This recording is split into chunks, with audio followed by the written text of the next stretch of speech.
I said about no name applied to the first 5 books. There wasn't a need to give a specific name. I've got a quotation and I forgot to put down where I got it from. So I can't cite who said this or where it is, or even whether it's valid, but here's the quote. Only in the late Second Temple period did rabbis begin to find authors for their scriptures. I don't know that that is the case, and I'm not saying that because I'm naysaying that quote. What you've got to remember is that the written tradition of the Jews in terms of that great body of work came about post the Second Temple, so post 70 AD, on the openings of each book, who's attributed to writing stuff. Exodus starts, now these are the names of the children of Israel, and it starts with the first name is Jacob. So it may well be that within the Old Testament there are a number of books that the authorship is not 100% known. Little note here says the author of the 1st and 2nd Samuel is anonymous, but Jewish Talmudic tradition says it was written by Samuel.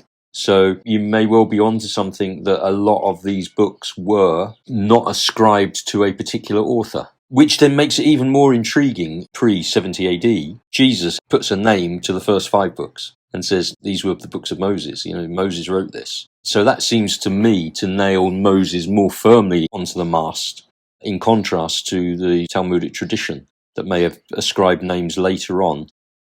We need to remember that with our Western thinking and our reliance on machines to give us memory to recall what we're doing, I have to look at my calendar every day on my phone to know what time to get up.